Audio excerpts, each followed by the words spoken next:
Second pro spotted owl. So this is what we're looking for. We are on a mission tonight to look for owls.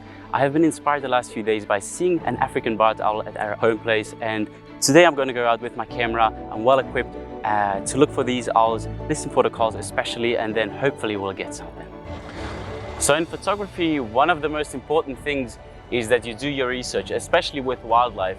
So in terms of animals, you have to know what is their habitat, what is their behavior, and when do you have potentially the best chances to see them and photograph them. So during the last few days, I have made my research in terms of listening to every owl call and looking at every owl specifically, so to be able to identify them and also know when they're most active. So obviously most are active during nighttime, and with knowing all the calls, I'll be listening intently so that we can possibly find some interesting birds. Surely I expected to see owls more frequently, but they seem to have a different plan for tonight.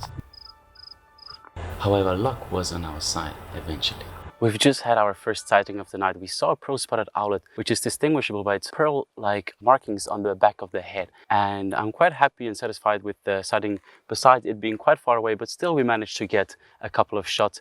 And to be honest, the highlight of the night though was when we had our leopard sightings. We had two leopard sightings. The first was Pixie Pan's cub, and we saw her during the daytime still, and she was quite relaxed, but then went into the drainage line. But nonetheless, it was a spectacular sighting. But the second one was even better because we had a beautiful sunset on the horizon, and we just saw the silhouette of this young male leopard, and it was just a magical atmosphere. So super happy with the first night out and looking forward to the second one.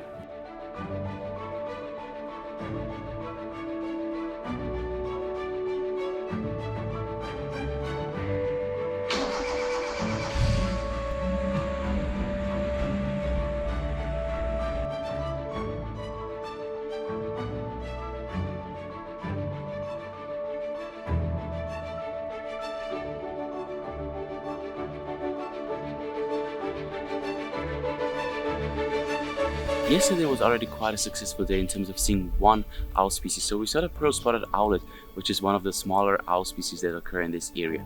So tonight we're going to look for the larger owls. So the southern white-faced owl and the spotted eagle owl will be our goal. So if I see either of the two, I'm going to be a very, very happy man. But obviously I'm open to see any kind of owl.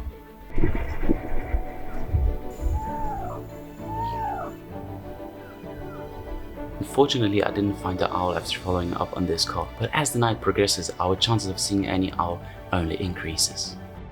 The goal tonight was to see the southern white-faced owl or the spotted eagle owl, but unfortunately we didn't see either of the two.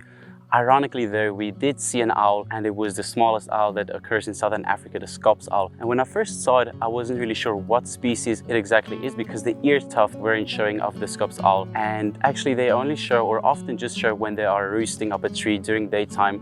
So that was kind of the challenge to identify this species, but fortunately later on could do my research and identify it as such. And after that, we also saw a large spotted genet, and it was actually the first time for me to see a large spotted genet. And how you can separate it from a small spotted genet is that they have quite a broad tail, but other than that, they also have different spot patterns, so they have a bit broader spots compared to the small spotted genet.